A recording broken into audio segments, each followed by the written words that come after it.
Hey there guys, hope you guys are doing amazing. If you're an indie artist, I definitely want you to stick around for this video. There's going to be some amazing nuggets to see you guys on the road for your next tour and to not make it a massive failure and lose money. How does that sound? So my name's Justin, I'm the lead singer of an alt-pop group from Barhead, Alberta called WIESINGER. And over the last 3.5, 4 years, we've released 2 full-length albums, 2 EPs, and we're working on finishing up releasing our 3rd studio album. And I've done things in a very different way than traditional artists, I think. I've tried to think outside of the box out of necessity, and I want to share a bit of my story on how things have gone the last couple of years as well to help you guys to get on the road, because we found that one of the best ways to grow belief in what your band is doing in your artistry is to get on the road and to meet new people. Because honestly, if you get too tied to your hometown, whether it's Edmonton or for us Edmonton and Barhead, people are very familiar with us, and it kind of feels like you don't get appreciated the same way when you're out on the road. And honestly, being on the road is one of the most fulfilling experiences I've ever had. Over the last month, we've got to play 4 or 5 new cities, and it's been really rewarding, and we've got several more to go this month, next week even. We're opening for our really good friend Kane, who's an amazing like indie chill pop acoustic singer-songwriter artist from Edmonton area.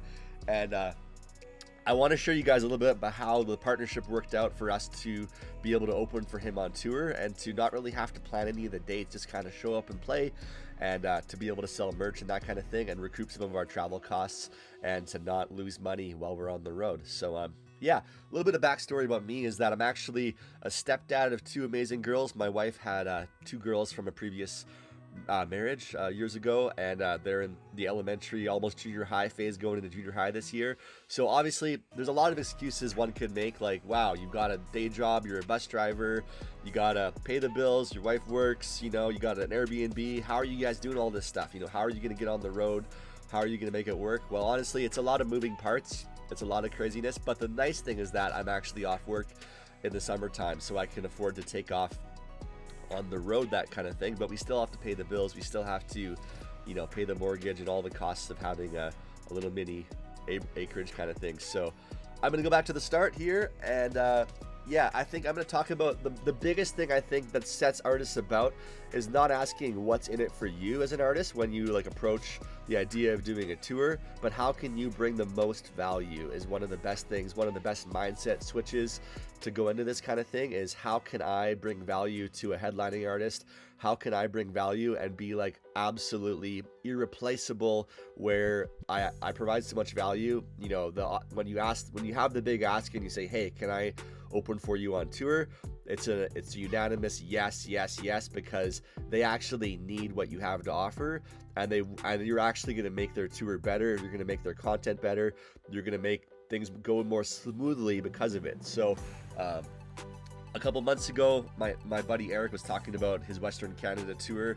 He was going to do 20 or so dates, and he's been touring for a couple of years, and his last tour in the wintertime sold out, I think 17 out of 19 shows, which is amazing.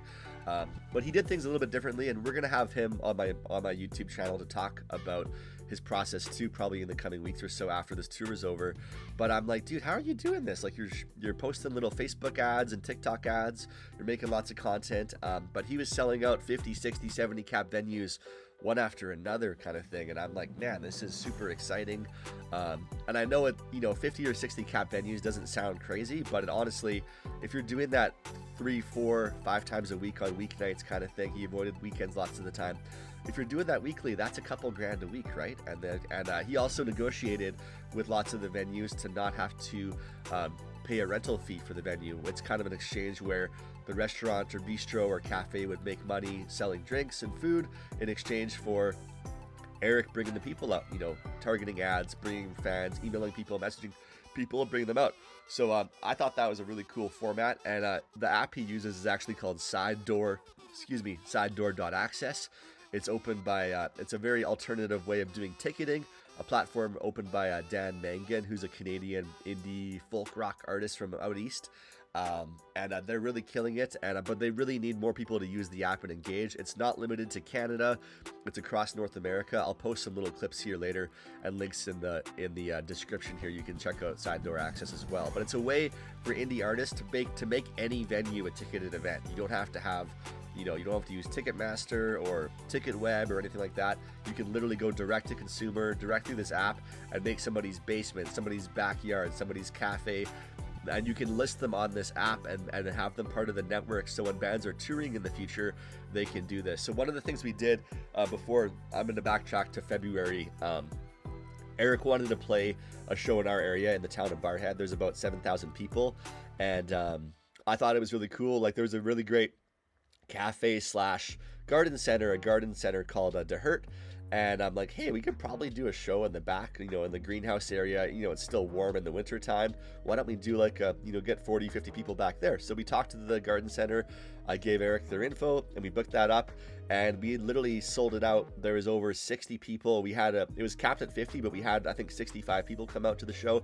There was a little clip here of us playing with my wife and I doing an acoustic set, and it was one of the first times in a few years we've done like an acoustic set, because our music is mostly kind of a full band kind of pop rock sound, right? We've got guitar solos and drums, and my wife normally plays live drums, but we tried doing an acoustic set, and it was pretty exciting and fun. And we sold some merch, which is great. Eric let us set up a little table, and like something kind of clicked for me, and I'm like, man, this is like really fun, because honestly, for most bands on tour, and I can imagine we have done like 4 or 5 date tours in the past across Alberta and area, is that like the setup and teardown takes so much time. And when you're doing it all yourself, loading the trailer, unloading the trailer, setting up drums, setting up bass amps and guitars, and sometimes we have to do our speaker system too. It's really exhausting and time consuming. And by the end of the night, the last thing you want to do is tear down your merch area, which we have a lot of stuff. Merch area, you don't want to tear down all of the gear, load it up, drive home, hour, 2 hours, drive to a hotel. It's honestly exhausting, and I really want to have a romanticized view of touring, that it's not that exhausting and it's actually still fun. So one really big predicament me and my wife had for going into the summer was, number one, we got denied a lot of festivals. We didn't hear back from a lot of things that we booked and that we looked into playing at this summer. Lots of bigger festivals, no Canada Day shows. So we were kind of bummed out. But one thing I decided to believe was that, there's an alternate way of doing this. We don't need to ask for permission. We just need to go and do it ourselves. So I decided to partner with our buddy Eric Kane to do it ourselves, and to go and take a risk and do a tour without anybody's permission or anybody's any big venues booking us and paying fees. So I'm going to break down what we did. So now we're in the middle of it. We've had a couple runs, and the shows have been amazing so far. It's been awesome. So I kind of approached Eric with a question. I'm like, hey, do you know what? I do lots of video content. I'm a videographer actually by trade. I've done that for over 15 years. And I honestly don't like shooting my own TikTok content and stuff, but it's part of the grind, so I do it. But I realized, I'm like, what if we shared our brand a bit and we made some skit videos, and I'll post some right away here. What if we made skit videos that kind of featured both of us as artists, and then we hopped on tour with you? Because I'm like, one of the problems Eric had was, how do I do skits by myself? It's kind of lame. Maybe some artists can do it great, like Connor Price, but it wasn't really Eric's vein of cup of tea. So we're like, why don't we collab on skits? I can be the other character. We'll go over this kind of funny, sad song guy plot where Eric is known for having quite, meaningful, sad songs. What if we do that, and then I'm kind of heckling him in the video. So I'm like this sad song guy Karen, like, hey, nobody wants your sad songs. So we've done a lot of these skits the last bit, but I kind of told Eric, I'm like, hey, do you know what? Like, instead of you paying me to do all this stuff, it's helping us out too, getting traction, and like, it's making content 2 for 1 for 2 artists, right? And we'll share posts on Instagram and everything. Why don't we just do the post together? Why don't we just, we'll both be in the skits and we'll both benefit through social media, reach, right? So we did that. Then I had another ask. I'm like, hey, look, we're already doing all this content. Well, would you let us open for you on tour and like the dates that we can make work with me and my wife? And can I open for you? And then, we're not going to ask for, a performance fee. All we're going to ask is that we can sell merch and connect with your fans and like share your fans with us on tour, because we're going to bring value. We're going to do some recappy stuff at each show, and obviously we're going to be doing promo for the tour with Eric for free, so we're not going to be charging him upfront or anything. the hourly rate that I would normally charge for clients. So so now looking back, we've done probably about 10 to 15 skits, and you know, they've got some good traction, lots of comments and really good feedback so far, and we're kind of really honing in on what is working and what's not working with that. But there was a lot of buzz, and I think it did really help out getting some new eyes on the posters for tour, and on the links and everything. Go to the link in bio to buy tickets and stuff. And you know, even judging by our more local shows for Barhead and Westlock that are close towns to us, they both sold out like a lot, and that was awesome because you know, we brought value by bringing our fans to his shows locally and, you know, in the area, and then we're bringing value, and then he's bringing us value by lending his fans to us and being able to sell merch. So I think this is one of the biggest factors in any artist's journey is merch, because merch is a way to really sell some ideas.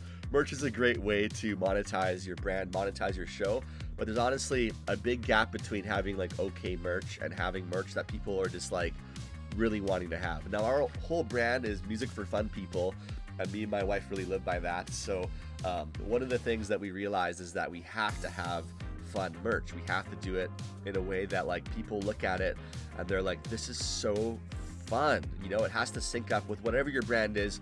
If your brand is like, you know, chill, dark pop music, you got to have some moody merchandise. But like, people want, if they like you and they like the energy you're giving, your energy has to match the merchandise that you guys are making too. So I've actually worked with, like, my wife and I have done Canva Pro stuff. We've tried to hire people on Fiverr, which has been a failure most of the time. They haven't gotten back to us. So we actually had to do a lot of the Canva designing and everything ourselves. We had a bit of help with like vinyl covers from my cousin's husband, Zach, but a lot of the time we've done a lot of it ourselves. I know for the first 2 records, I designed the covers for them. I figured out discmakers.com is a great resource to, we got some cool merch like USB cassettes, which we have right here. I actually have one. So we got these like crystal cases on Amazon, and we have these USB cassettes. This is the old design, but they're called the Ultimate Mixtape. Do I have one here too? Yeah. So this is the newer one, but we had these are the old ones. These are the new ones. The Ultimate Mixtape, WIESINGER. We got their cover on there, and we just loaded it up with lots of our music. So one thing I realized is that like I released a lot of songs and didn't properly market them very well, but now that we have a big catalog, people like really, when they discover us at a show or they hear our stuff, they want to hear what's back there. And I think we have over 35 tracks, close to 40 with some cover songs on an EP on Spotify and YouTube and Apple Music. So that's been amazing. But like, when you have a catalog, you guys need to monetize that catalog. So this is $40 to buy, but you know, the cost to print these is a lot less than that. But you need to know your value as an artist. You need to know your value. And if you have a catalog of music you're sitting on, you need to go on tour and get it in people's hands. You got to go on tour and do this. How else are you going to sell it? You know, just posting on TikTok every day, hustling merch? No, it doesn't work. So having a really great sound of music, a library of music, being able to play it well live, whether it's like slightly adjusted, you know, if it translates to acoustic or vice versa, the best way you can do that is like go on tour and sell some tunes, you know, CDs, shirts, but make sure the designs really embody what your brand is, and make sure they freaking rock. Make sure the stuff rocks. I'm gonna pop back up here in a little bit and show you some of our merch, but yeah, I'll show some little videos in the background here. So here's some of our merch designs. We have a garage sailing shirt for our new song that's blown up on YouTube right now. Thank you for the love on it. And we've got all these funny like animal designs and stuff, because kids love animals, and I know parents kind of love animals too, so it's kind of a funny brand. But we tried this out and it seems to be working really great. So yeah, if you could go on tour, you know, and not have to pay some big headliner to open for them, but you can exchange value doing video, doing photography, helping out at their merch table, whatever you got to do, helping be a guitar tech, whatever skill you have that can benefit them on their tour and alleviate stress. Maybe you want to help with their scheduling, and I'm sure somebody in your band or somebody, you know, if you're a solo artist, there's stuff you can do, be a guitar tech, whatever. Offer to drive for them on tour if they have a bus, or not a bus, but I am a bus driver, but eventually one day I'll drive a charter tour bus, which is life goals, right? But you know, just think about it, like, what do I have to offer this band other than taking their audience for free that doesn't benefit them at all, right? Because if you're going to be selling merch, that would maybe potentially take away from their revenue in some cases, right? But yeah, I want you to know, like, you don't have to play huge venues on a tour. If you're a band, you don't have to go with the band and pay all the members to play. You know, if you've got like a percussionist like my wife is, and I'm the lead singer and guitarist, you can probably do an acoustic tour. Like, we use a cajon. Chelsea has shakers and a cajon, and she loves to play those things. Man, people are still so impressed by her performance when she does that. I play acoustic guitar. I do some storytelling. I play lots of renditions of the songs acoustically, and they honestly translate really well. So we found that works for us. It's kind of a sweet spot where it's not a lot of time and effort to tour. It's not like crazy setup time. I mean, we set up our gear in 10 minutes. We tear down. Like, honestly, our merch table takes more time to tear down than the guitar and the amp and stuff. But you could literally rent a speaker from Long & McQuaid or a rental shop, like a big busking speaker like Eric has, and you could rent out a cafe and do the exchange. Say, hey, we're going to bring 40 people out. Start with your hometown, start with a town nearby. We're going to bring 40, 50 people out. We can't afford to pay for the venue fee, but in exchange, we're going to pack this place out, and you guys can stay open and sell food, and make sure you got the merch going on, make sure you got that rocking, and make sure that the travel distances aren't crazy either, and map it out so that maybe you only have a 2 to 3 hour drive between stops, and maybe like make half the stops places that you can stay with friends and family. You know, like, I've got friends and family in Saskatoon, so we stay with my Uncle Mark and Sue, and we got to go in and dip in their pool, and like make sure that there are ways that you can save costs on not always having to get a hotel, or maybe you can split hotels with the headliner, or reach out to fans in advance and say, hey, can we camp in your yard, take a tent with you? There's so many ways, and obviously you can only do that in summertime in Canada, so don't go touring in the winter if you're going to go tenting, right?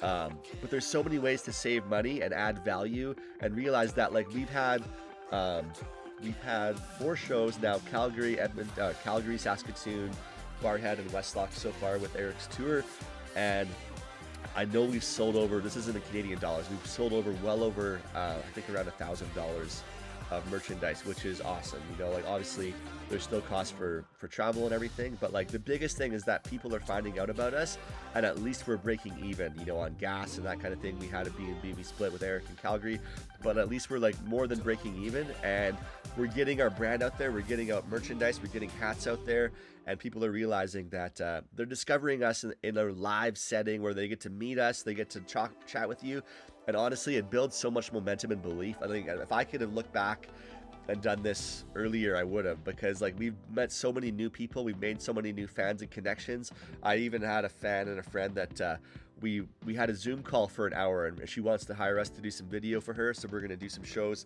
this fall in Saskatchewan, Regina, and help her with her video there. So like there's so many ways. Having a secondary skill set as an artist outside of just performing and being good at a musician or a good singer is such an asset. So I really recommend, like, learn how to use Canva Pro, learn how to do video. There's so many YouTube videos on like video production.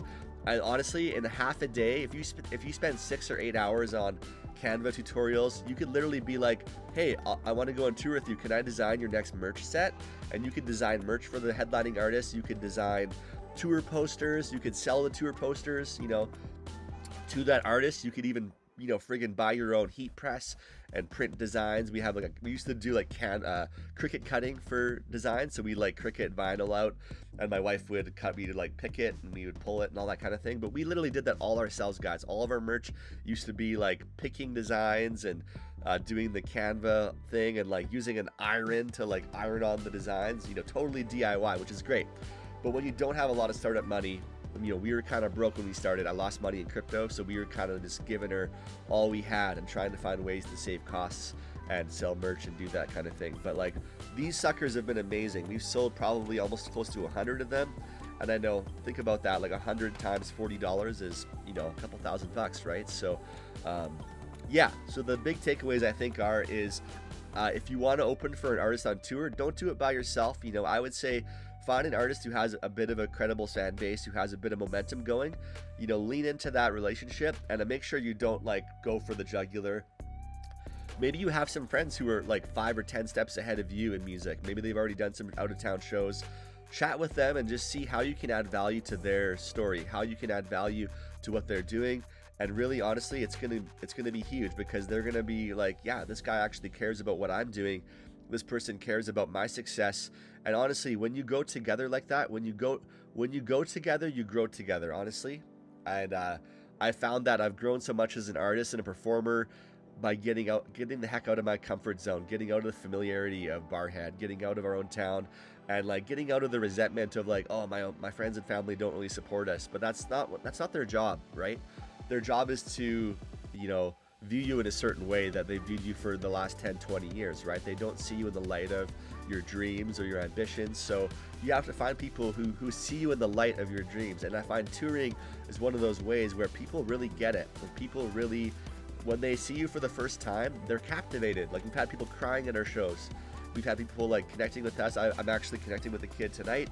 We're going to do some songwriting online. And like, it's all about relationship, right? If you're a very relational person and you have good music and you have a good story, you share about your struggles. I share about my mental health struggles a lot on tour. Like, people are really going to resonate with that. So make sure your story aligns with your mission and your music. And the authenticity is so huge. I think a lot of artists struggle with vulnerability, and honestly, being vulnerable is such an amazing thing. It is one of the highest, actually a friend on tour said, it is the highest vibrational force.